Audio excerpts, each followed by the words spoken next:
নমস্কার, আপনাদের সবাইকে আজ আরও একবার অ্যারাইজ এ নায়কের ক্লাসরুমে স্বাগত জানাই। আমি পার্থরাজ মিশ্র, শিক্ষক অমরশী রঘুনাথ হাই স্কুল। আজকের ক্লাসে আমার স্নেহের ছাত্রছাত্রীদের জন্য আমি আলোচনা করব বৃষ্টিপাত সংক্রান্ত বিষয়। আমি বায়ুমণ্ডল অধ্যায়ের প্রায় শেষ অংশে চলে এসেছি। আজকে আলোচনা করব বৃষ্টিপাত। স্নেহের ছাত্রছাত্রীরা, আজকের ক্লাস থেকে আমরা কি কি শিখন সামর্থ্য অর্জন করব প্রথমে আমরা জেনে নেব এবং সেই শিখন সামর্থ্যগুলো অনুযায়ী এক এক করে আমরা ধারাবাহিকভাবে বিস্তৃতভাবে বৃষ্টিপাতের সম্পর্কে আলোচনা করব। তাই প্রথমে আমরা শিখন সামর্থ্যগুলো দেখে নিয়ে এসো। প্রথম শিখন সামর্থ্য, বৃষ্টিপাতের সংজ্ঞা আজকের ক্লাস থেকে তোমরা ভালোভাবে জানতে পারবে। দ্বিতীয়ত, বৃষ্টিপাত সৃষ্টির কারণ তথা বৃষ্টিপাত সৃষ্টির অনুকূল পরিবেশ সম্পর্কে একটা ধারণা তৈরি করতে পারবে। কেন এই ধরনের কথাটা আমি বলছি না, আমরা অনেক সময় দেখি আকাশে কিন্তু মেঘ থাকে, কিন্তু কখনো বৃষ্টি হয়, কখনো বৃষ্টি হয় না। অর্থাৎ আকাশে মেঘ থাকলেই, আকাশ মেঘাচ্ছন্ন হলেই যে বৃষ্টি হবে এমন কোনো কথা নেই। তাই আকাশে মেঘ থাকতে হবে, সেই সঙ্গে আর কি কি অনুকূল পরিবেশ থাকলে বৃষ্টিপাতের সহায়ক পরিবেশ সৃষ্টি হবে সেগুলোও কিন্তু আমরা আজকের ক্লাসে জানবো। সেই জন্য আমি দ্বিতীয় প্রশ্নটা রেখেছি, বৃষ্টিপাত সৃষ্টির অনুকূল পরিবেশ। 3 নম্বর বিষয়, বৃষ্টিপাত সংগঠনের প্রক্রিয়া। বৃষ্টিপাত কিভাবে সংগঠিত হয়, অর্থাৎ মেকানিজম অফ রেনফল। রেনফলের মেকানিজমটা আমরা জানবো আজকের ক্লাস থেকে। এবং চতুর্থত, আজকের ক্লাসে বৃষ্টিপাতের শ্রেণীবিভাগ সম্পর্কে আমরা জানবো, অর্থাৎ বৃষ্টিপাত কত রকমের হয়, পৃথিবীর কোন অংশে কি ধরনের বৃষ্টিপাত হয়, এই সমস্ত বিষয়গুলো বিস্তৃতভাবে আজকের ক্লাসে আলোচিত হবে। এবং সবশেষে আমরা আলোচনা করব বৃষ্টিপাত পরিমাপক যন্ত্রের নাম কি, সমবর্ষণ রেখা বলতে আমরা কি বুঝি, এইগুলোর মাধ্যমে আজকের ক্লাসের পরিসমাপ্তি ঘটবে। তাহলে আমার স্নেহের ছাত্রছাত্রীরা, আমরা এক্ষুনি ক্লাস শুরু করব। প্রথম যে প্রশ্ন, বৃষ্টিপাতের সংজ্ঞা। বৃষ্টিপাত যদি আমাকে আলোচনা করতে হয় তাহলে অবশ্যই আমাকে আগের ক্লাসে আমি যে মেঘাচ্ছন্নতা সম্পর্কে আলোচনা করেছি, তার আগের ক্লাসে বায়ুর আর্দ্রতা সম্পর্কে আলোচনা করেছি, সেগুলোকে কিন্তু আমাকে একটু আলোচনায় আনতেই হবে। ব্যাপারটা কি না, আমাদের ভূপৃষ্ঠে স্থলভাগ আছে এবং জলভাগ আছে। স্থলভাগ এবং জলভাগ উভয় জায়গাতেই আমাদের জলভাগ তো পুরোটাই জলাশয়, সাগর মহাসাগর দিয়ে তৈরি, আর স্থলভাগেও কিন্তু নদী নালা খাল বিল সাগর জলাশয় আছে। ফলে এই স্থলভাগের এবং জলভাগের প্রতিটি অংশ থেকে সূর্যের তাপে জল বাষ্পীভূত হয়ে ওপরের দিকে উঠে যায়। কারণ আমরা জানি জলীয় বাষ্পপূর্ণ বায়ু হালকা, বায়ুর যে অন্যান্য উপাদান তার তুলনায় জলীয় বাষ্প হালকা, তাই জলীয় বাষ্পপূর্ণ বায়ু সবসময় ঊর্ধ্বমুখী হয়। এবারে যত উপরের দিকে উঠবে তত কি হবে, ট্রপোস্ফিয়ারের মধ্যে ল্যাপস রেট অনুযায়ী টেম্পারেচার ডাউন হবে, টেম্পারেচার কমবে। প্রতি কিলোমিটার উচ্চতায় 6.4 ডিগ্রি সেন্টিগ্রেড তাপমাত্রা কমে, আমরা আগে জেনে এসেছি। স্বাভাবিকভাবে ওই জলীয় বাষ্প বায়ু যত ঊর্ধ্বমুখী হবে তত কিন্তু সেই শীতল বায়ুর সংস্পর্শে যাবে। শীতল বায়ুর সংস্পর্শে যেতে যেতে অর্থাৎ টেম্পারেচার কমতে কমতে যখন শিশিরাঙ্ক তাপমাত্রায় পৌঁছাবে তখন কিন্তু আপেক্ষিক আর্দ্রতা 100% পৌঁছে যাবে এবং বাতাসটা সম্পৃক্ত হয়ে যাবে। এই যে বাতাস সম্পৃক্ত হয়ে গেল অর্থাৎ জলীয় বাষ্পের ঘনীভবন ঘটবে। জলীয় বাষ্পের ঘনীভবন ঘটলে অটোমেটিক্যালি সূক্ষ্ম সূক্ষ্ম সূক্ষ্ম সূক্ষ্ম জলকণা সৃষ্টি হবে ওই জলীয় বাষ্পগুলো থেকে, এবং ওই জলকণাগুলো যখন বায়ুমণ্ডলে ভাসমান ধূলিকণা লবণকণাকে আশ্রয় করে ভেসে বেড়াবে বিভিন্ন জায়গায়, তখন তাকে আমরা বলবো মেঘ। এই যে সূক্ষ্ম সূক্ষ্ম জলকণাগুলো, সেই জলকণাগুলো যখন একে অপরের সঙ্গে ঘর্ষণে বিপরীত তড়িতাবিষ্ট হবে এবং বিপরীত তড়িতাবিষ্ট হলে আকর্ষিত হবে, আকর্ষিত হয়ে আকারে আস্তে আস্তে বড় হতে থাকবে, জলকণাগুলোর আকৃতি বড় হতে থাকবে, তখন কিন্তু সেগুলো আর আকাশে ভেসে থাকতে পারবে না, পৃথিবীর মাধ্যাকর্ষণ শক্তির প্রভাবে নিচের দিকে নামতে শুরু করবে। এবং এই যে মাধ্যাকর্ষণ শক্তির প্রভাবে নিচের দিকে তরল অধঃক্ষেপণ রূপে যখন নামবে তখনই আমরা তাকে মূলত বলছি বৃষ্টিপাত। আমরা গত ক্লাসে অধঃক্ষেপণ আলোচনা করেছিলাম। অধঃক্ষেপণের অনেকগুলো ঘটনা ঘটে, সেখানে গুড়ি গুড়ি বৃষ্টি হয়, শিলাবৃষ্টি হয়, তুষারপাত হয়, আমরা সব কিছুকেই আমরা অধঃক্ষেপণ বলেছিলাম। এবং এটাও বলেছিলাম যে পৃথিবীতে যত রকমের অধঃক্ষেপণ হয় তার মধ্যে সব থেকে গুরুত্বপূর্ণ এবং পৃথিবীর প্রায় সর্বত্র দেখা যায় সেটা হচ্ছে বৃষ্টিপাত। তাই অধঃক্ষেপণের মধ্যে সব থেকে গুরুত্বপূর্ণ বিষয় বৃষ্টিপাত, এবং সেটা কিন্তু এইভাবে সংগঠিত হয়। তাহলে যখন জলকণাগুলোর আকৃতি বড় হলো, যখন সে আর আকাশে ভেসে থাকতে পারলো না, যখন মাধ্যাকর্ষণ বলের প্রভাবে সে নিচের দিকে নামতে শুরু করলো এবং ভূপৃষ্ঠে এসে পৌঁছালো, সেই ঘটনাকে আমরা বলবো বৃষ্টিপাত বা ইংরেজিতে বলবো রেনফল। এবারে 2 নম্বর যে বিষয়টা, বৃষ্টিপাত সৃষ্টির কারণ বা বৃষ্টিপাত সৃষ্টির অনুকূল পরিবেশগুলো কি। আমি প্রথমেই বলেছিলাম যে আকাশে অনেক সময়ই মেঘ হয়, কিন্তু সব মেঘ থেকে বৃষ্টি হয় না। আকাশ মেঘাচ্ছন্ন থাকলেই যে বৃষ্টি হবে এমন কোনো কথা নেই। তাহলে মেঘাচ্ছন্ন হওয়ার পাশাপাশি বায়ুমণ্ডলের আর বিশেষ কি অবস্থা তৈরি হলে বৃষ্টিপাত হবে সেটা আমাদের বুঝে নেওয়া দরকার। তবেই বৃষ্টিপাতের কারণটা আমরা বুঝতে পারবো, তবেই বৃষ্টিপাত সৃষ্টির অনুকূল পরিবেশগুলো আমরা বুঝতে পারবো, তবেই ফ্যাক্টরসগুলো আমরা বুঝতে পারবো। সেই ফ্যাক্টরসগুলো কি? বৃষ্টিপাত সৃষ্টির কারণ বা কজেস অফ রেনফল, বৃষ্টিপাত সৃষ্টির কারণ বা কজেস অফ রেনফল, এটাকে আমরা মূলত 2টো পর্যায়ে ভাগ করতে পারি। একটা বায়ুর জলীয় বাষ্প ধারণ আর একটা বায়ুর ঊর্ধ্বগমন। বায়ুর জলীয় বাষ্প ধারণ এবং বায়ুর ঊর্ধ্বগমন। আমি প্রথমে জলীয় বাষ্প ধারণ ব্যাপারটা একটু আলোচনা করি। বায়ুর জলীয় বাষ্প ধারণ এই কথাটা বলতে গেলে আমাকে দেখতে হবে যে আমরা যে মেঘে বৃষ্টি হওয়ার কথা ভাবছি সেই মেঘে কি পরিমাণ জলীয় বাষ্প আছে বা কি পরিমাণে জলকণা আছে। তাহলে সেটা নির্ভর করবে কার উপরে? যদি ওই যে বাতাসটা ঊর্ধ্বমুখী হয়ে বায়ুমণ্ডলের উপরে ট্রপোস্ফিয়ারের উপরের দিকে উঠছে, সেই বাতাসটা যদি স্থলভাগ থেকে আসে তাহলে কিন্তু সেখানে কম জলীয় বাষ্প থাকবে। যদি ওই ঊর্ধ্বমুখী বাতাসটা, যেটাকে আমরা বলছি বায়ুস্রোত, ওটা যদি জলভাগ থেকে আসে তাহলে কিন্তু তাতে জলীয় বাষ্প বেশি থাকবে। তাহলে জলীয় বাষ্প যত বেশি থাকবে এবং জলীয় বাষ্পের যোগান যত কন্টিনিউয়াস থাকবে, জলীয় বাষ্পের যোগান থাকতে হবে কন্টিনিউয়াস, সাফিসিয়েন্ট জলীয় বাষ্পের অবস্থান থাকতে হবে বায়ুমণ্ডলে, অর্থাৎ বায়ুতে জলীয় বাষ্পের পরিমাণ, বায়ুটা কোনখানে সৃষ্টি হয়েছে, বায়ুটার উৎসটা স্থলভাগ থেকে না সমুদ্র থেকে, তার উপরে নির্ভর করছে বায়ুতে কি পরিমাণ জলীয় বাষ্প থাকবে। আর বায়ুতে জলীয় বাষ্প যত বেশি থাকবে তত বৃষ্টিপাত হওয়ার সম্ভাবনাটা বাড়বে। শুধুমাত্র জলীয় বাষ্প থাকলেই হবে না, জলীয় বাষ্প থাকার পাশাপাশি বায়ুর ঊর্ধ্বগমন এই বিষয়টাও কিন্তু নিশ্চিত করতে হবে। বায়ুর ঊর্ধ্বগমন বা বায়ুর পরিচালন স্রোতের যদি আমরা হঠাৎ করে বন্ধ হয়ে যায় তাহলে কিন্তু বৃষ্টিপাতকে আমরা কন্টিনিউয়াস হতে দেখব না। এই বায়ুর ঊর্ধ্বগমন এর সঙ্গে 4টে বিষয় জড়িত, অর্থাৎ বায়ুর ঊর্ধ্বগমন কখন কখন হয়, কোন কোন ক্ষেত্রে বায়ুর ঊর্ধ্বগমন হয় সেটা আমরা একটু যদি দেখে নিই তাহলে ব্যাপারটা আমাদের কাছে খুব সহজ হয়ে যাবে। প্রথমে যে বাতাসটা ঊর্ধ্বমুখী হচ্ছে সেই বাতাসের গতিপথে কোনো উচ্চভূমির অবস্থান আছে কিনা। ধরে নেওয়া যাক সমুদ্র থেকে জলীয়বাষ্পপূর্ণ বায়ু স্থলভাগের দিকে দৌড়ে আসছে, সমুদ্র থেকে আসছে মানে তার সাফিসিয়েন্ট জলীয় বাষ্প আছে। এবারে ওই জলীয়বাষ্পপূর্ণ বাতাসটা যখন সমুদ্র থেকে স্থলভাগের দিকে দৌড়ে আসছে তখন যদি তার প্রবাহ পথে কোনো উচ্চভূমি অবস্থান করে তাহলে কিন্তু সেখানে বায়ুর ঊর্ধ্বগমন ঘটবে ওই উচ্চভূমিকে ভর করে, এবং বায়ু যত ঊর্ধ্বগমন ঘটবে তত কিন্তু টেম্পারেচার কমবে, আর টেম্পারেচার কমলে কিন্তু বাতাসের ঘনীভবন প্রক্রিয়াটা ত্বরান্বিত হবে। ফলে ঊর্ধ্বগমনের সঙ্গে শিশিরাঙ্গ তাপমাত্রায় পৌঁছানো, সম্পৃক্ত বায়ুতে পরিণত হওয়া এবং বায়ুর ঘনীভবন প্রক্রিয়াটা ঘটা, এই পুরো ব্যাপারটা নির্ভর করছে। তাই ঊর্ধ্বগমন খুব গুরুত্বপূর্ণ বিষয়। 2 নম্বর বিষয় ক্রান্তীয় ঘূর্ণবাত। আমরা দেখেছি যে কর্কটক থেকে মকরক্রান্তীয় অঞ্চলকে আমরা ক্রান্তীয় অঞ্চল বলি।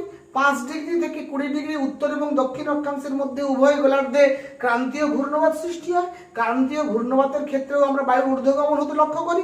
ফলে এই ক্রান্তীয় ঘূর্ণবাতের ক্ষেত্রেও কিন্তু ঊর্ধ্বগমন প্রক্রিয়া ঘটে। ফলে এক্ষেত্রে কিন্তু বৃষ্টিপাতের সম্ভাবনা, পরিমাণ সবটাই বৃদ্ধি পেতে থাকে। নেক্সট হচ্ছে নাতিশীতোষ্ণ ঘূর্ণবাত।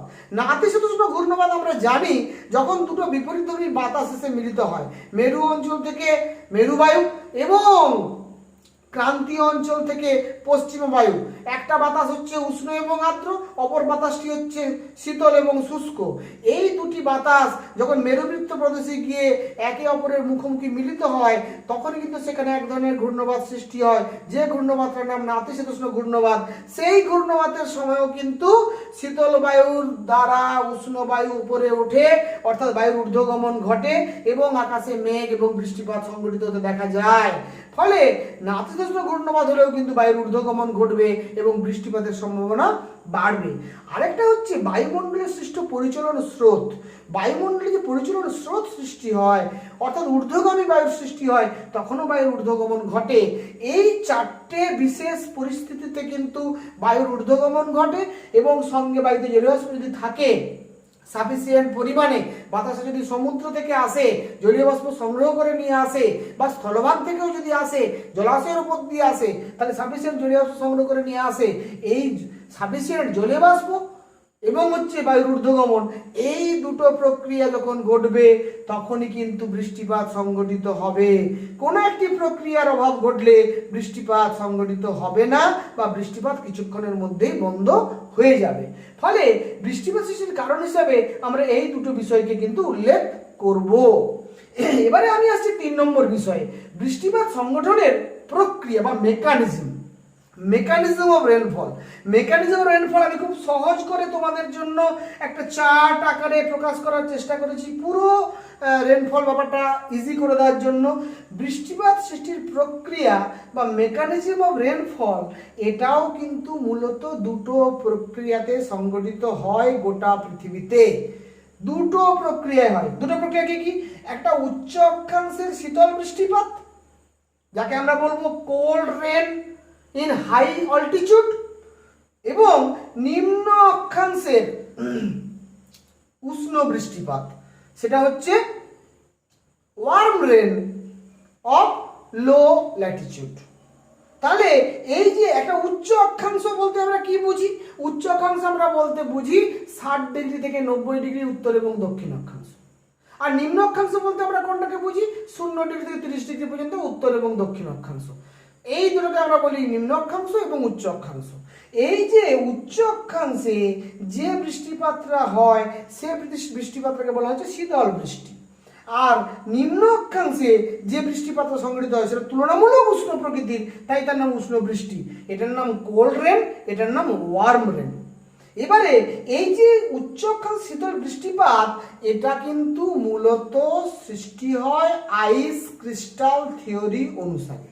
এই আইস ক্রিস্টাল থিওরিটা কি?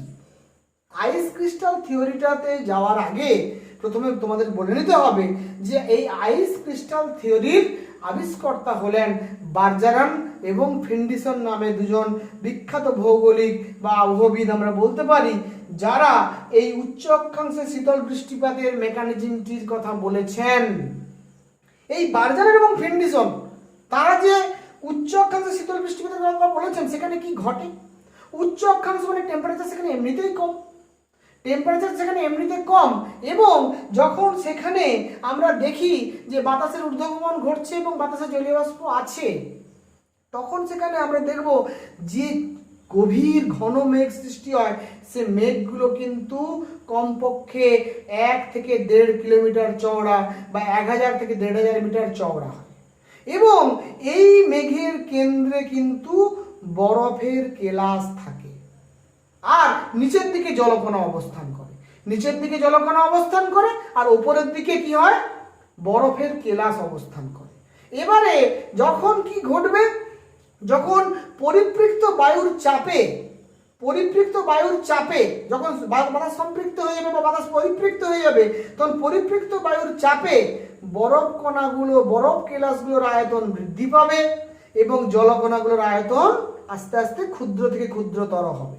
যখন বরফ কণাগুলোর আয়তন বৃদ্ধি পাবে, তখন কিন্তু সেই বরফ কণাগুলো, বরফ কেলাসগুলো আর আকাশে ভেসে থাকতে পারবে না। তখনই ওই যে বরফ কেলাসগুলো, সেগুলো কিন্তু আস্তে আস্তে মাধ্যাকর্ষণের প্রভাবে নিচের দিকে নামতে শুরু করবে। এবার নিচের দিকে নামা মানে আস্তে আস্তে উষ্ণতা বাড়ছে। যখন ওপরে ছিল উষ্ণতা কম ছিল, তখন বরফ কণা ছিল। আস্তে আস্তে নিচের দিকে যখন নামছে, তখন উষ্ণ বায়ুমণ্ডলের সংস্পর্শে ওই যে বরফের কেলাসগুলো, সেই বরফের কেলাসগুলো আবার জলে রূপান্তরিত হবে, বৃষ্টিতে রূপান্তরিত হবে, জলকণায় রূপান্তরিত হবে, এবং সেটা কিন্তু ভূপৃষ্ঠে নেমে আসবে। এই বৃষ্টিটা যেহেতু বরফের কেলাস থেকে পরবর্তীকালে টেম্পারেচার বাড়ার সঙ্গে সঙ্গে বৃষ্টিরূপে তরল অবস্থা রূপে ভূপৃষ্ঠে নেমে আসছে, তাই তাকে বলা হচ্ছে শীতল বৃষ্টি, এবং এটাকেই আমরা বলছি উচ্চ অক্ষাংশের শীতল বৃষ্টিপাত। এই থিওরিটির নাম হচ্ছে আইস ক্রিস্টাল থিওরি। নাম থেকেই বুঝতে পারছো, আইস মানে হচ্ছে বরফের কেলাস, এই আইস ক্রিস্টাল মানে বরফের কেলাস, ফলে বরফ কেলাস থেকে সৃষ্টি হয় বলে এই থিওরিটার নাম আইস ক্রিস্টাল থিওরি, যার আবিষ্কর্তা বার্জারান এবং ফ্রেন্ডিসন নামে দুজন বিখ্যাত ভৌগোলিক বা আবহবিদ। এবারে আমি আসছি নিম্ন অক্ষাংশের উষ্ণ বৃষ্টিপাত সম্পর্কে। নিম্ন অক্ষাংশের উষ্ণ বৃষ্টিপাত আমি আগেই বলেছি, মূলত নিম্ন অক্ষাংশে 0 থেকে 30 ডিগ্রি উত্তর এবং দক্ষিণ অক্ষাংশের মধ্যে এই ধরনের বৃষ্টিপাতগুলো সৃষ্টি হয়। এখানে যে ঘটনাটা ঘটে, জলীয় শূন্য আর্দ্র বায়ু ওপরে উঠলো, ওপরে উঠে শীতল বায়ুর সংস্পর্শে ঘনীভূত হলো, ঘনীভূত হয়ে জলকণায় পরিণত হলো, জলকণায় পরিণত হওয়ার পরে লবণকণা ধূলিকণাকে আশ্রয় করে ভেসে বেড়ালো। পরবর্তীকালে ওইগুলো কিন্তু একে অপরের সঙ্গে ঘর্ষণে বিপরীত তড়িতাবিষ্ট হবে। ওই জলকণাগুলো যেগুলো মেঘ রূপে আকাশে ভাসছিল, তাদের মধ্যে সংঘর্ষ ঘটবে, সংঘর্ষের ফলে বিপরীত তড়িতাবিষ্ট হবে, তড়িতাবিষ্ট হলে একে অপরকে আকর্ষণ করবে, আকর্ষণ করে আস্তে আস্তে আস্তে আস্তে জলকণাগুলোর আকৃতি বড় হবে। জলকণার আকৃতি যখন 0.5 মিলিমিটারের থেকে বেশি হয়ে যাবে, তখন কিন্তু সে আর আকাশে ভেসে থাকতে পারবে না, তখন কিন্তু সেটা বৃষ্টিরূপে নিচের দিকে নেমে আসবে। এই যে ছোট জলকণাকে বড় জলকণা গ্রাস করবে, একে ক্যাপচার মেথড বলা হয়, ক্যাপচার প্রসেস বলা হয়, গ্রাস প্রক্রিয়া বলা হয়। দুটো জলকণা মিলিত হয়ে সংঘর্ষের মাধ্যমে বিপরীত তড়িতাবিষ্ট হয়ে একে অপরের সঙ্গে মিলিত হয়ে আকার বা আয়তনে বড় হওয়ার পর মাধ্যাকর্ষণ বলের প্রভাবে নিচের দিকে নামে। এইটাকে বলা হচ্ছে সংঘর্ষ সম্মিলন তত্ত্ব বা কলিশন কোলেসেন্স থিওরি, যেটার আবিষ্কর্তা ই.জি. বোভেন। ই.জি. বোভেন নামেন একজন বিখ্যাত আবহবিদ, তিনি কিন্তু এই সংঘর্ষ সম্মিলন তত্ত্বের কথা বলেছেন, যেটাকে আমরা বলছি নিম্ন অক্ষাংশের উষ্ণ বৃষ্টিপাত। এটা এইভাবে সংঘটিত হয়। অর্থাৎ আমরা যে পরিচলন বৃষ্টিপাত হতে দেখি, আমরা যে শৈলক্ষেপ বৃষ্টিপাত হতে দেখি, এগুলো মূলত এই ধরনের প্রক্রিয়ায় সৃষ্টি হয়, যেটাকে আমরা বলছি সংঘর্ষ সম্মিলন তত্ত্ব। তাহলে মোটামুটিভাবে আমরা কিন্তু বৃষ্টিপাতের মেকানিজমটাও সহজে বুঝে নিলাম। এবারে আসছি সব থেকে ইম্পর্টেন্ট যে জায়গাটা, যেটা ক্লাস 10-এর ছাত্রদের জন্য অত্যন্ত জরুরি, যেটা থেকে পরীক্ষায় প্রশ্ন পড়বে, যেখান থেকে পরীক্ষায় বারবার প্রশ্ন পড়ে, প্রত্যেক বছর কম বেশি বৃষ্টিপাত অংশ থেকে প্রশ্ন আসে, তাই সেই অংশটা ভালো করে বুঝতে হবে। সেটা হচ্ছে বৃষ্টিপাতের শ্রেণীবিভাগ, ক্লাসিফিকেশন অফ রেনফল। আমরা বৃষ্টিপাতের শ্রেণীবিভাগটা ভালো করে পড়বো, তাহলে কিন্তু আমাদের ক্লাস 10-এর মাধ্যমিক পরীক্ষার্থীদের জন্য প্রচণ্ড হেল্পফুল হবে। আর বাকি যে অংশগুলো বললাম, এটা কিন্তু আমার বোঝার জন্য অত্যন্ত জরুরি, এবং যারা প্রতিযোগিতামূলক পরীক্ষার জন্য প্রস্তুতি নিচ্ছেন, যারা হায়ার এডুকেশনে যারা পড়াশোনা করছেন জিওগ্রাফি নিয়ে, তাদের জন্য কিন্তু ওপরের বিষয়গুলো খুব জরুরি। অর্থাৎ হায়ার এডুকেশনের জন্য ওপরের বিষয়গুলো আমাদের জানতেই হবে, আর মাধ্যমিক লেভেলের এডুকেশনের জন্য আমার বৃষ্টিপাতের শ্রেণীবিভাগটা ভালো করে জানলে কিন্তু চলবে। অর্থাৎ আমরা কিন্তু পুরো ব্যাপারটা আমি আলোচনা করলাম, আমার স্নেহের ছাত্ররা কিন্তু পুরো বিষয়টা ভালোভাবে কনসেপ্ট নিতে পারবে, যাতে করে এই লেভেলে নয়, যত হায়ার এডুকেশনে যাবে তাদের সেখানেও সুবিধা হবে, এমনকি কম্পিটিটিভ এক্সাম যারা দিচ্ছেন তাদেরও সুবিধা হবে। তাই আমি বিস্তৃতভাবে বৃষ্টিপাত বিষয়টা আলোচনা করছি। তাহলে চলে আসি শ্রেণী বিভাগে। বৃষ্টিপাতকে আমরা কিন্তু প্রধানত 3 ভাগে ভাগ করতে পারি। একটা হচ্ছে পরিচলন বৃষ্টিপাত, একটা শৈলক্ষেপ বৃষ্টিপাত, একটা ঘূর্ণ বৃষ্টিপাত। আমি একটু ছবি এঁকে বিষয়গুলো বোঝানোর চেষ্টা করব, যাতে ছাত্রদের বুঝতে সুবিধে হয়। পরিচলন বৃষ্টিপাত এটা কোথায় হয়, আমরা যদি একটুখানি বোর্ডে ছোট্ট করে ছবি এঁকে দেখে নিই, তাহলে পরিচলন বৃষ্টিপাতটা কোনখানে হয় এটা আমরা দেখে নেব। এটা যদি আমার পৃথিবী হয়, এটা যদি আমার নিরক্ষরেখা হয়, এইটা আমার যদি নিরক্ষীয় অঞ্চল হয়, নিরক্ষরেখার 10 ডিগ্রি উত্তর থেকে 10 ডিগ্রি দক্ষিণ পর্যন্ত, বা 5 ডিগ্রি উত্তর থেকে 5 ডিগ্রি দক্ষিণ পর্যন্ত এই যে অঞ্চলটা পৃথিবীর মাঝখানে আছে নিরক্ষরেখার উভয় পার্শ্বে, আমরা বলতে পারি 5 ডিগ্রি নর্থ থেকে 5 ডিগ্রি সাউথ। এই যে পোর্শনটা নিরক্ষরেখার উভয় পার্শ্বে, এইটাকে আমরা বলছি নিরক্ষীয় অঞ্চল। এই নিরক্ষীয় অঞ্চলে আমরা কি জানি, যদি আমরা পৃথিবীর মানচিত্রের দিকে তাকাই তাহলে দেখব নিরক্ষীয় অঞ্চল বলতে আমরা বুঝি এইটা আমার নিরক্ষীয় অঞ্চল। আমি যেটা দেখাচ্ছি, যেটা আমাদের দক্ষিণ আমেরিকার উত্তর অংশ দিয়ে, আফ্রিকার মাঝখান দিয়ে, ভারতবর্ষের দক্ষিণ দিক দিয়ে, ইন্দোনেশিয়া মালয়েশিয়ার উপর দিয়ে প্রসারিত যে অঞ্চলের নিরক্ষরেখা, নিরক্ষরেখার উভয় দিকে 5 ডিগ্রি নর্থ থেকে 5 ডিগ্রি সাউথ পর্যন্ত এলাকাটা নিরক্ষীয় অঞ্চল। লক্ষ্য করে দেখো এই অংশে কিন্তু জলভাগের পরিমাণ সব থেকে বেশি। বিশাল এলাকা প্রশান্ত মহাসাগরের, তারপরে আটলান্টিক মহাসাগরের বিশাল এলাকা, তারপর ভারত মহাসাগরের বিশাল এলাকা, আবার প্রশান্ত মহাসাগরের বিরাট এলাকা। অর্থাৎ এই যে অঞ্চলটা, এই অঞ্চলে কিন্তু জলভাগও খুব বেশি। তাহলে একদিকে জলভাগ বেশি, অপরদিকে আমরা কি জানি যে নিরক্ষীয় অঞ্চলে সূর্য সারা বছর প্রায় লম্বভাবে কিরণ দেয়। আমি পুরোপুরি লম্বভাবে বলতে পারবো না, প্রায় লম্বভাবে কিরণ দেয়। ফলে নিরক্ষীয় অঞ্চলে যেহেতু সারা বছর গড় সূর্যের তাপ বেশি থাকে, তাই নিরক্ষীয় অঞ্চলে জলীয়বাষ্পের পরিমাণও বেশি থাকে। এই যে একদিকে উষ্ণতা বেশি, অপরদিকে সূর্যের তুলনামূলক লম্বকিরণের পরিমাণ, সূর্যের তৃতীয় কিরণ না দিয়ে লম্বকিরণ বেশি করে দেয়, এবং জলীয়বাষ্পের পরিমাণ বেশি, জলভাগের পরিমাণ বেশি হওয়ার জন্য এই অংশে একদিকে জলীয়বাষ্পের পরিমাণ বেশি, অপরদিকে বায়ুর ঊর্ধ্বগমন ঘটতে থাকে। এই যে বায়ুর ঊর্ধ্বগমন ঘটছে এবং জলীয়বাষ্প বেশি আছে, ফলে এই অঞ্চলে প্রত্যেক দিন বিকাল বেলা আমরা একটা বৃষ্টিপাত হতে দেখব, যে বৃষ্টিপাতটাকে আমরা বলবো, অর্থাৎ এইটা যদি আমার স্থলভাগ হয়, এটা যদি আমার স্থলভাগ হয়, এটা যদি আমার সমুদ্র হয়, এটা যদি আমার সমুদ্র হয়, এইখানে ধরে নাও স্থলভাগ, এখানে ঘরবাড়ি আছে, এখানে মানুষ বসবাস করে, গাছপালা আছে, এখানে গাছপালা আছে। এবারে ঘটনা যেটা ঘটবে, সূর্যের তাপে জল বাষ্পিত হয়ে উপরে উঠবে, উপরে জল বাষ্পিত হয়ে উপরে উঠবে, আবার বিকালবেলা বৃষ্টি রূপে নিচের দিকে নেমে আসবে। এই যে বৃষ্টিপাত, এইখানে মেঘ সৃষ্টি হয়ে যাবে। এই মেঘ থেকে প্রত্যেক দিন বিকালবেলা পরিচলন বৃষ্টিপাত সংঘটিত হবে। এই বৃষ্টিপাতটাকে আমরা বলছি পরিচলন বৃষ্টিপাত বা কনভেকশনাল রেন। এবং এটাও মনে রাখতে হবে যে শুধুমাত্র নিরক্ষরেখার 5 ডিগ্রি নর্থ থেকে 5 ডিগ্রি সাউথ নয়, যেহেতু আইটিসিজেড জোনটা ফিক্সড নয়, সূর্যের উত্তরায়ণ এবং দক্ষিণায়নের সঙ্গে সঙ্গে আইটিসিজেড জোনটাও পাল্টায়। অর্থাৎ 21শে জুন তারিখে সূর্য কর্কট ক্রান্তি রেখার উপরে লম্বভাবে কিরণ দেয়, 22শে ডিসেম্বর তারিখে সূর্য মকর ক্রান্তি রেখার উপরে লম্বভাবে কিরণ দেয়। ফলে সূর্য যখন এইখানে অবস্থান করে তখন কিন্তু আইটিসিজেড জোন উত্তর দিকে অগ্রসর চলে যায়, আবার সূর্য যখন এখানে অবস্থান করে আইটিসিজেড জোন কিন্তু তখন দক্ষিণ গোলার্ধের দিকে সরে যায়।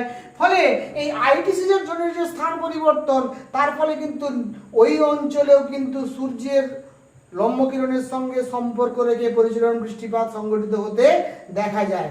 বেশিরভাগ নিরক্ষীয় অঞ্চলে হয় সারা বছর ধরে। নিরক্ষীয় অঞ্চলে সারা বছর প্রত্যেক দিন বিকেলবেলা আমরা পরিচলন বৃষ্টিপাত হতে দেখব। 365 দিনের মধ্যে প্রায় 20 থেকে 30 দিন বিকেলবেলা 4টে নাগাদ বৃষ্টিপাত সংঘটিত হয় পরিচলন প্রক্রিয়ায়। উষ্ণ এবং আর্দ্র বায়ু উপরে ওঠে, উপরে শীতল বাতাসের সংস্পর্শে ঘনীভূত হয়ে মেঘ সৃষ্টি করে, আবার বিকেলবেলা যখন তাপমাত্রা কমতে থাকে তখন আবার বৃষ্টির রূপে নেমে আসে। এই প্রক্রিয়াটাকে আমরা বলছি পরিচলন বৃষ্টিপাত। ফলে পরিচলন বৃষ্টিপাত নিরক্ষীয় অঞ্চলে যেমন হয়, তেমন কিন্তু সূর্যের লম্বকিরণের উপর ডিপেন্ড করে আমরা কিন্তু দেখব আমাদের ভারতবর্ষে গ্রীষ্মের শুরুতে আমরা পরিচলন বৃষ্টিপাত দেখব। কালবৈশাখী ঝড়ের সময় যে বৃষ্টিপাত হয় ওটা বেসিক্যালি এক ধরনের পরিচলন বৃষ্টিপাত এবং ঘূর্ণ বৃষ্টিপাতের একটা মিক্সচার। যাই হোক, কিন্তু ওখানে কিন্তু ওটা কিউমুলোনিম্বাস মেঘ সৃষ্টি হয়। পরিচলন বৃষ্টিতে মূলত কিউমুলোনিম্বাস মেঘ সৃষ্টি হয় এবং এই বৃষ্টিপাতের সঙ্গে আমরা বজ্রপাত হতে দেখি, যেহেতু কিউমুলোনিম্বাস মেঘ সৃষ্টি হয়। ফলে এখানে বৃষ্টিপাতের সঙ্গে সঙ্গে কিন্তু বজ্রপাতের প্রবণতাও বেশি থাকে। আমরা পরিচলন বৃষ্টিপাত কিন্তু এইভাবে মূলত নিরক্ষীয় অঞ্চলে এবং সূর্যের স্থান পরিবর্তনের সঙ্গে সঙ্গে উত্তর গোলার্ধে এবং দক্ষিণ গোলার্ধেও দেখতে পাই। যখন সূর্য যেখানে লম্বভাবে কিরণ দেয় তখন সেখানে পরিচলন বৃষ্টিপাত সংঘটিত হয়। এবার আমি আসছি শৈলক্ষে বৃষ্টিপাত প্রসঙ্গে। শৈলক্ষে বৃষ্টিপাত যদি আমরা ব্যাপারটা একটু বুঝে নিতে চাই, তাহলে আমাদের ব্যাপারটা খুব সহজ। শৈল মানে কি? শৈল মানে আমরা কি জানি? শৈল মানে হচ্ছে পাহাড় বা পর্বত। তাহলে আমার যদি এইটা আমার ধরে নাও একটা পার্বত্য অঞ্চল, এবারে এই পার্বত্য অঞ্চল একটা পাদদেশ, এবারে এইটা হচ্ছে এখানে আছে ধরে নাও সমুদ্র আছে, এই সমুদ্র থেকে জল জলীয় বাষ্পে রূপান্তরিত হয়ে এটা কিন্তু এইদিকে আসছে, জলীয় বাষ্পপূর্ণ বাতাস আসছে। এই জলীয় বাষ্পপূর্ণ বাতাস তার প্রবহমান পথে যখন এই ধরনের কোনো উচ্চভূমির সম্মুখীন হবে তখন কি হবে, জলীয় বাষ্পপূর্ণ বাতাসটা এখানে ধাক্কা খেয়ে এটা ঊর্ধ্বগামী হবে, ঊর্ধ্বগামী হয়ে শীতল বায়ুমণ্ডলের সংস্পর্শে এখানে মেঘ সৃষ্টি হবে, মেঘ সৃষ্টি হয়ে কিন্তু এখানে পর্বতের প্রতিবাদ ঢালে অর্থাৎ যে ঢালে উষ্ণ এবং আর্দ্র বাতাসটা গিয়ে ধাক্কা খেলো এবং বাতাসটা ঊর্ধ্বগামী হলো, সেই ঢালে কিন্তু বেশি করে বৃষ্টিপাত হবে। কোন ঢালে? পর্বতের প্রতিবাদ ঢালে, যে ঢালে প্রতিহত হলো বাতাসটা তাকেই বলছি প্রতিবাদ ঢাল। তাহলে এই ঢালটার নাম প্রতিবাদ ঢাল, এই ঢালটার নাম অনুবাদ ঢাল। অনুবাদ ঢালে কিন্তু বৃষ্টি কম হবে, কারণ বাতাস যখন এইখানে জলীয় বাষ্পটা এখানে বৃষ্টি ঘটিয়ে দেবে প্রতিবাদ ঢালে, যখন অনুবাদ ঢালে গিয়ে পৌঁছাবে তখন তো জলীয় বাষ্পের পরিমাণ কমে যাবে, তাই অনুবাদ ঢালে বৃষ্টি কম হয়। এবং এই অনুবাদ ঢালে বৃষ্টি কম হয় বলে এইটাকে বলা হয় বৃষ্টির ছায় অঞ্চল। বৃষ্টির ছায় অঞ্চল মানে কি? বৃষ্টির ছায়াটা পড়ে, মূল বৃষ্টিপাত হয় না। তাহলে প্রতিবাদ ঢালে বৃষ্টিপাত বেশি হয়, এইটা হচ্ছে প্রতিবাদ ঢাল। যে ঢালে বাতাসটা প্রতিহত হলো তাকে বলছি আমরা প্রতিবাদ ঢাল, আর যে বাতাস তার উল্টো দিকে ঢালটাকে বলছি আমরা অনুবাদ ঢাল। তাহলে সমুদ্র থেকে আগত উষ্ণ এবং আর্দ্র বাতাস তার প্রবহমান পথে যদি কোনো উচ্চভূমির সামনে গিয়ে পড়ে এবং উচ্চভূমিতে ধাক্কা খেয়ে ঊর্ধ্বগামী হওয়ার পরে শীতল বায়ুমণ্ডলের সংস্পর্শে ঘনীভূত হয়ে মেঘ সৃষ্টি করে, সেই মেঘ থেকে যে বৃষ্টি হবে সেই বৃষ্টির নাম শৈলক্ষেপ বৃষ্টিপাত বা অরোগ্রাফিক রেনফল। এই শৈলক্ষেপ বৃষ্টিপাত তার নামকরণ করা হয়েছে শৈল বা পাহাড়ের গায়ে ধাক্কা খেয়ে বা উচ্চভূমির গায়ে ধাক্কা খেয়ে এই ধরনের বৃষ্টিপাত হয় বলে এর নাম শৈলক্ষেপ বৃষ্টিপাত। এবং এই প্রতিবাদ ঢালে বেশি বৃষ্টি হয়, তাই প্রতিবাদ ঢাল হচ্ছে বৃষ্টি বহুল অঞ্চল, আর অনুবাদ ঢালে বৃষ্টিপাত কম হয়, তাই একে বলা হয় বৃষ্টির ছায় অঞ্চল। আমাদের ভারতবর্ষে যে মৌসুমী বৃষ্টিপাত ঘটায় আমরা দেখেছি, দক্ষিণ পশ্চিম মৌসুমী বায়ু আরব সাগরীয় শাখা যখন পশ্চিমঘাট পর্বতমালার পশ্চিম ঢালে এইটা যদি আমার ধরে নিই এটা আমার ভারতবর্ষ,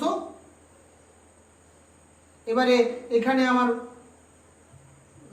যাকে বলে পশ্চিমঘাট পর্বতমালা আছে, এখান থেকে আরব সাগরের উপর দিয়ে দক্ষিণ পশ্চিম মৌসুমী বায়ু এসে প্রথমে ধাক্কা কাছে কোথায়? পশ্চিমঘাট পর্বতমালায়। ফলে পশ্চিম ঢালে বেশি বৃষ্টি হবে, এই পশ্চিম ঢালে বেশি বৃষ্টি হবে, এটা হবে বৃষ্টিবহুল অঞ্চল। আর এই ভেতরের অংশে কিন্তু দাক্ষিণাত্যের মালভূমি অংশে এখানে বৃষ্টি হবে না, এটাকে বলা হবে বৃষ্টির ছায় অঞ্চল। একইভাবে আরব সাগরের বঙ্গোপসাগরের শাখা যখন মেঘালয়ের মালভূমিতে চেরাপুঞ্জির মৌসুমী বায়ুকে ধাক্কা খাবে এবং পূর্বাঞ্চল পর্বতে নাগা, পাটকই, লুসাই এখানে ধাক্কা খাবে, তখন উত্তর পূর্ব ভারতে বৃষ্টিপাত ঘটাবে, মেঘালয় মালভূমিতে বৃষ্টিপাত ঘটাবে, হিমালয়ের দক্ষিণ ঢালে বৃষ্টিপাত ঘটাবে, মেঘালয় মালভূমির উত্তর ঢালে যেখানে শিলং পাহাড় আছে সেখানে বৃষ্টি কম হবে। তাহলে শিলং পাহাড়টা হবে বৃষ্টির ছায় অঞ্চল, আর দক্ষিণ ঢাল মেঘালয় মালভূমির যেখানে মৌসিনরাম অবস্থিত সেইটা হবে বৃষ্টিবহুল অঞ্চল। আমরা সবাই জানি আমাদের ভারতবর্ষ শুধু নয়, পৃথিবীর সব থেকে বেশি বৃষ্টিপাতযুক্ত অঞ্চলটির নাম চেরাপুঞ্জির মৌসিনরাম, যেখানে বছরে 1300 সেন্টিমিটারেরও বেশি বৃষ্টিপাত হয়। সেটা মেঘালয় মালভূমির দক্ষিণ ঢালে অবস্থিত। মূলত কিন্তু শৈলক্ষেপ প্রকৃতির বৃষ্টিপাত, মৌসুমী বৃষ্টিপাতটা মূলত শৈলক্ষেপ প্রকৃতির বৃষ্টিপাত। স্বাভাবিকভাবে দক্ষিণ ঢালে বেশি বৃষ্টি হয়, একইভাবে পশ্চিম ঢালে বেশি বৃষ্টি হয়, এটা হবে বৃষ্টিবহুল অঞ্চল। আর দাক্ষিণাত্যের মালভূমির ভেতরটা এটা হবে বৃষ্টির ছায় অঞ্চল। এইভাবে শৈলক্ষেপ বৃষ্টিপাত সংঘটিত হয়। পাহাড়ের প্রতিবাদ ঢালে বেশি বৃষ্টি, অনুবাদ ঢালে কম বৃষ্টি, এই ঘটনাগুলো ঘটতে থাকে। ফলে আমরা কিন্তু এই ছবিটা থেকে বুঝতে পারলাম কিভাবে শৈলক্ষেপ বৃষ্টিপাত সংঘটিত হয়, ভারতবর্ষের কোন কোন অংশে শৈলক্ষেপ বৃষ্টিপাত সংঘটিত হয় এবং ভারতবর্ষের কোনটা বৃষ্টিবহুল অঞ্চল, কোনটা বৃষ্টিছায়া অঞ্চল, পুরো ব্যাপারটা কিন্তু আমরা জানলাম। এবারে আমরা আসবো পরের বিষয়টাতে, সেটা হচ্ছে পরের বিষয়টা হচ্ছে ঘূর্ণ বৃষ্টিপাত। ঘূর্ণ বৃষ্টিপাত এইটা আমি যদি তোমাদেরকে সহজ করে বলতে চাই তাহলে যে ঘূর্ণ বৃষ্টিপাত আমরা পৃথিবীর যেখানে যেখানে ঘূর্ণবাত সৃষ্টি হয়, পৃথিবীর যেখানে যেখানে ঘূর্ণবাত সৃষ্টি, আমি ঘূর্ণবাত নিয়ে ক্লাস আগে করেছি। যে সমস্ত ছাত্রছাত্রী ঘূর্ণবাতের ক্লাসটা এখনো দেখোনি, তোমরা কিন্তু আমার প্লে লিস্টে গিয়ে ঘূর্ণবাত সম্পর্কে ক্লাসগুলো দেখে নিলে তোমাদের বুঝতে সুবিধে হবে। আমি কিন্তু সবাইকে অনুরোধ করব, আমার ছাত্রছাত্রী ছাড়াও যে সমস্ত বিশিষ্ট ব্যক্তি আমার এই ক্লাস দেখছেন, অ্যারাইজ অ্যান্ড অ্যাওয়েকের ক্লাসরুমের সঙ্গে আপনারা সংযুক্ত, যারা ইতিমধ্যে আমার সাবস্ক্রাইবার হয়েছেন বা হননি, আমি সকলের কাছে বিনীতভাবে প্রার্থনা করছি আপনারা আমার চ্যানেলে গিয়ে প্লে লিস্ট থেকে ঘূর্ণবাতের অংশটি যদি একবার দেখে নেন তাহলে ঘূর্ণ বৃষ্টিপাতটা বুঝতেও আপনার সহজ হয়ে যাবে। ঘূর্ণ বৃষ্টিপাতের ইংরেজিতে বলা হয় সাইক্লোনিক রেনফল। এই ঘূর্ণ বৃষ্টিপাত মূলত দু রকমের, একটা ক্রান্তীয় ঘূর্ণ বৃষ্টি, একটা নাতিশীতোষ্ণ ঘূর্ণ বৃষ্টি। ক্রান্তীয় ঘূর্ণবৃষ্টি অর্থাৎ আমরা যে ক্রান্তীয় ঘূর্ণবাত পড়ে এসেছিলাম বিস্তৃতভাবে ছবি এঁকে, আমি ক্রান্তীয় ঘূর্ণবাতের উৎপত্তি, গঠন সমস্ত কিছু আলোচনা করেছিলাম, তার জীবনচক্র। এই ক্রান্তীয় ঘূর্ণবৃষ্টি কিন্তু বেসিক্যালি যখন সমুদ্রের বুকে গভীর নিম্নচাপ সৃষ্টি হয়, সেই গভীর নিম্নচাপের প্রভাবে যখন চারদিক থেকে বাতাস দৌড়ে আসে এবং ঊর্ধ্বমুখী হয় এবং সেখানে একটা ঘূর্ণবর্তার সৃষ্টি হয়, সেই ঘূর্ণবর্তা লিন তাপের কারণে শক্তি অর্জন করতে করতে পরবর্তীকালে তার গভীর নিম্নচাপে পরিণত হয়, গভীর নিম্নচাপ গভীরতম নিম্নচাপে পরিণত হয় এবং এক সময় সেটা সাইক্লোনে পরিণত হয়। আমরা আলোচনা করেছিলাম এই যে সাইক্লোন যে সৃষ্টি হয়, ক্রান্তীয় ঘূর্ণবাত যে সৃষ্টি হয়, এখানে যে বৃষ্টিপাতটা হয় তাকেই আমরা বলছি ক্রান্তীয় ঘূর্ণ বৃষ্টিপাত। অর্থাৎ সেখানে কিন্তু আমরা দেখব যে এটা যদি আমার সমুদ্র হয়, এটা যদি আমার সমুদ্র হয় তাহলে আমরা কি দেখব না, এখানে একটা নিম্নচাপ কেন্দ্র সৃষ্টি হবে, low pressure zone. Low pressure zone সৃষ্টি হওয়ার জন্য কি হবে, এদিক বাতাস আকর্ষিত হবে, এদিক থেকে বাতাস আকর্ষিত হবে, এই বাতাসটা ঊর্ধ্বগামী হবে, এই বাতাসটা ঊর্ধ্বগামী হবে এবং এখানে একটা ঘূর্ণবর্তার সৃষ্টি হবে। এই ঘূর্ণবর্তার সৃষ্টি হলে এখানে একটা মেঘ সৃষ্টি হবে এবং এখানে লিন তাপ নিচের দিকে নামবে এবং এখানে যখন বাতাসটা কনভার্জেন্স ঘটবে তখন কিন্তু এখানে বাতাসের ডাইভারজেন্স ঘটবে। বাতাসের এই ঊর্ধ্ব বায়ুমণ্ডলে ডাইভারজেন্স ঘটার পর এটা আবার নিচের দিকে নামবে, এটা নিচের দিকে নামবে। এইভাবে কিন্তু ক্রান্তীয় ঘূর্ণবাত আমরা সৃষ্টি হতে দেখি, আমরা সাইক্লোন সৃষ্টি হতে দেখি। এই ঘূর্ণবাতের ফলে যে বৃষ্টিপাতটা হয় তাকেই আমরা বলছি ক্রান্তীয় ঘূর্ণ বৃষ্টি। ঠিক আছে, অর্থাৎ এখানে কিন্তু ঝড় এবং বৃষ্টি দুটোই একসঙ্গে ঘটে। ঝড়ের তীব্রতা কখনো কম থাকে, কখনো বেশি থাকে, কিন্তু এই ক্রান্তীয় ঘূর্ণবাতের প্রভাবে যে বৃষ্টিপাত সংঘটিত তাকে আমরা বলছি ক্রান্তীয় ঘূর্ণবৃষ্টি। আর নাতিশীতোষ্ণ অঞ্চলে যে নাতিশীতোষ্ণ ঘূর্ণবাত হয় সেখানে আমরা কি দেখেছিলাম, আমরা দেখেছিলাম যে আমার এখানটাতে আমার পৃথিবী, এই পৃথিবীর এটা আমার নিরক্ষরেখা, এইটা আমার কর্কটক্রান্তি রেখা, এটা আমার মকরক্রান্তি রেখা, এটা সুমেরু বৃত্ত, এটা কুমেরু বৃত্ত। এখানে কিন্তু 7টা বায়ুচাপ বলয় আছে। আমরা দেখেছিলাম যে এখান থেকে উষ্ণ এবং আর্দ্র পশ্চিমা বায়ু এইভাবে দক্ষিণ পশ্চিম দিক থেকে উত্তর গোলার্ধে আসে, এবারে উত্তর পশ্চিম দিক থেকে দক্ষিণ গোলার্ধে আসে, আর এখান থেকে মেরুবায়ু, উত্তর পূর্ব মেরুবায়ু এবং দক্ষিণ পূর্ব মেরুবায়ু। এই যে উত্তর পূর্ব মেরুবায়ু এবং দক্ষিণ পশ্চিম পশ্চিমা বায়ু, এই বাতাসটা প্রচন্ড ঠান্ডা, শীতল এবং শুষ্ক বাতাস। এই বাতাসটা কিন্তু তুলনামূলক উষ্ণ এবং আর্দ্র। এই উষ্ণ এবং আর্দ্র বাতাস এবং শুষ্ক এবং শীতল বাতাস যখন একে অপরের সঙ্গে মিলিত হবে মানে এইভাবে যখন মিলিত হবে তখন কিন্তু এখানে একটা সীমান্ত সৃষ্টি হবে এবং পরবর্তীকালে এখানে একটা ঘূর্ণবর্তার সৃষ্টি হবে। এইটাকে আমরা বলছি নাতিশীতোষ্ণ ঘূর্ণবাত। এই নাতিশীতোষ্ণ ঘূর্ণবাতের ফলে শীতল বাতাস যেহেতু ভারী সেটা নিচে অবস্থান করবে, উষ্ণ বাতাস যেহেতু হালকা সেটা উপরে অবস্থান করবে এবং শীতল বাতাস উষ্ণ বাতাসকে ঠেলে উপর দিকে তুলবে। উষ্ণ বাতাসের অর্থাৎ পশ্চিম বায়ুর সঙ্গে এই জলীয় বাষ্প বহন করে নিয়ে গেছে, সেই জলীয় বাষ্প শীতল বায়ুর দ্বারা পরিবেষ্টিত হয়ে ঘনীভূত হবে, ঘনীভূত হয়ে সেখানে বৃষ্টিপাত ঘটাবে। এই বৃষ্টিপাতকে আমরা বলছি নাতিশীতোষ্ণ ঘূর্ণ বৃষ্টিপাত। অর্থাৎ এখানে দুটো বিপরীত বাতাসের মিলন ঘটছে, একটা হচ্ছে উষ্ণ এবং আর্দ্র পশ্চিম বায়ু এবং শুষ্ক এবং শীতল মেরুবায়ু। এই দুটো বায়ুর মিলনের ফলে মেরু বৃত্ত প্রদেশীয় অঞ্চলে মূলত নাতিশীতোষ্ণ ঘূর্ণবাত সৃষ্টি হতে দেখা যায়। কখনো কখনো আমরা হিমমণ্ডল হতে দেখবো, কখনো কখনো আমরা শীতল নাতিশীতোষ্ণ মণ্ডল হতে দেখবো। মূলত দুটো বিপরীত বাতাসের মিলনের ফলে যেহেতু এই ধরনের ঘূর্ণবাত সৃষ্টি হয়, এটাকে বলা হচ্ছে নাতিশীতোষ্ণ ঘূর্ণবাদ, এবং এই ঘূর্ণবাদের প্রভাবে শীতল বায়ুর দ্বারা উষ্ণবায়ু পরিবেষ্টিত হয়ে ঊর্ধ্বে উঠে ঘনীভূত হয়ে যে বৃষ্টিপাত ঘটায় তাকেই আমরা বলছি নাতিশীতোষ্ণ ঘূর্ণ বৃষ্টিপাত। এইভাবে সারা পৃথিবীতে বিভিন্ন স্থানে কোথাও পরিচলন বৃষ্টিপাত, কোথাও শৈলক্ষেপ বৃষ্টিপাত, কোথাও ক্রান্তীয় ঘূর্ণ বৃষ্টিপাত, কোথাও নাতিশীতোষ্ণ ঘূর্ণ বৃষ্টিপাতের মাধ্যমে গোটা পৃথিবীর বিভিন্ন জায়গায় বৃষ্টিপাত সংঘটিত হয়। তবে এটা ঠিক যে আমরা কিন্তু সবথেকে বেশি বৃষ্টিপাত দেখব নিম্ন অক্ষাংশে। নিম্ন অক্ষাংশে নিরক্ষীয় অঞ্চলে বা ক্রান্তীয় অঞ্চলে আমরা কিন্তু বৃষ্টিপাতের পরিমাণ বেশি দেখব, কারণ নিরক্ষীয় অঞ্চলে পরিচলন বৃষ্টিপাত হয়, আবার ক্রান্তীয় অঞ্চলে 5 থেকে 20 ডিগ্রি উত্তর এবং দক্ষিণ অক্ষাংশের মধ্যে আমরা শৈলক্ষেপ বৃষ্টিপাত দেখতে পাবো, ক্রান্তীয় ঘূর্ণ বৃষ্টিপাতও দেখতে পাবো। ফলে নিম্ন অক্ষাংশে বৃষ্টিপাতের পরিমাণ বেশি, উচ্চ অক্ষাংশে বৃষ্টিপাতের পরিমাণ তুলনামূলকভাবে কম, আমরা এটা বলতে পারি। এবারে যদি আমি শেষ একদম পর্যায়ে চলে এসেছি ক্লাসের, বৃষ্টিপাত আমরা কিভাবে পরিমাপ করি। আমাদের বৃষ্টিপাত পরিমাপ করার জন্য যে যন্ত্রটা আমরা ব্যবহার করি তার নাম হচ্ছে রেন গজ যন্ত্র। অত্যন্ত সহজ সরল একটা যন্ত্র। সেখানে একটা ফানেল থাকে, ফানেলের মধ্যে ফানেলটাকে একটা খোলা আকাশের তলায় একটু উঁচু জায়গাতে বসিয়ে দেওয়া হয়। জলটা আকাশ থেকে যখন পড়ে তখন ওর মধ্যে পড়ে, ফানেলের গায়ে স্কেল আঁকা আছে, কত পরিমাণ বৃষ্টিপাত হলো, কি পরিমাণ জল জমলো ওই ফানেলের মধ্যে, সেখান থেকে আমরা বৃষ্টিপাতের পরিমাণ নির্ণয় করতে পারি। এই সহজ সরল যন্ত্রটির নাম রেন গজ যন্ত্র। রেন গজ যন্ত্রের সাহায্যে আমরা বৃষ্টিপাত পরিমাপ করতে পারি, এবং এই বৃষ্টিপাতটা মূলত পরিমাপ করি আমরা হয় মিলিমিটারে, না হলে সেন্টিমিটারে, না হলে ইঞ্চিতে। আমরা এই 3টে এককে বৃষ্টিপাত পরিমাপ করি রেনগজ যন্ত্রের সাহায্যে। এবারে লাস্ট একদম যে বিষয়টা সেটা হচ্ছে সমবর্ষণ রেখা। সমবর্ষণ সমান বৃষ্টিপাতযুক্ত অঞ্চল। পৃথিবীতে যে সমস্ত জায়গাতে বৃষ্টিপাতের পরিমাণ প্রায় একই রকম, সেই স্থানগুলোকে যদি আমরা কাল্পনিক রেখা দিয়ে যোগ করি, সেই কাল্পনিক রেখাটিকে বলা হবে সমবর্ষণ রেখা।